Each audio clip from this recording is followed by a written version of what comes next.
आपको जाम शोरों से खबर देते चले, मुल्क भर की तरह जाम शोरों की आवाम के लिए सबसे बड़ी मवेशी मंडी कोटड़ी में सज गई, मगर मंडी में आने वाले व्यापारियों और खरीदारों के लिए सहूलियात का फकदान बरकरार है। मजीद बता रहे हैं रबनवाज शाह अपनी इस रिपोर्ट में। जी बिल्कुल, मुल्क भर की तरह हर साल जाम शोरों की आवाम के लिए सबसे बड़ी मवेशी मंडी कोटड़ी में लगाई जाती है।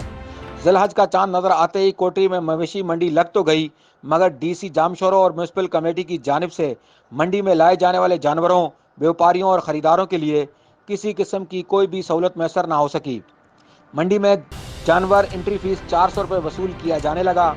यही नहीं बल्कि बकरों के खरीदारों और व्यापारियों से 500 से 600 रुपये और बड़े जानवरों के खरीदारों और व्यापारियों से 2000 से 3500 रुपये अलग से टैक्स वसूल किए जाने का इंकशाफ भी हुआ है।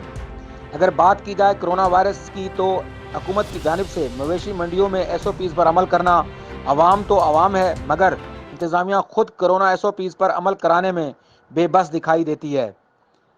अगर इसी तरह चलता रहा तो कोरोना वायरस फैलने का खदशा काफ़ी हद तक बढ़ सकता है। और अगर बात की जाए जानवरों को मंडी से घर ले जाने की, तो हुकूमत की जानिब से रोज़ बरोज़ पेट्रोल और डीजल की बढ़ती हुई कीमतों के पेश नज़र गाड़ी वाले भी आसमान से बातें करने लगे हैं। व्यापारियों और ख़रीदारों का कहना है कि म्यूनसिपल कमेटी और इंतज़ामिया बेजा टैक्स कम कर दे और किराया भी मुनासिब हो जाए तो हर शख्स बासानी सुन्नत इब्राहिमी का फरीज़ा अदा कर सकेगा। मज़ीद खबरों और तफसीलात के लिए विज़िट करें हमारी वेबसाइट www.awamiNewsHD.com।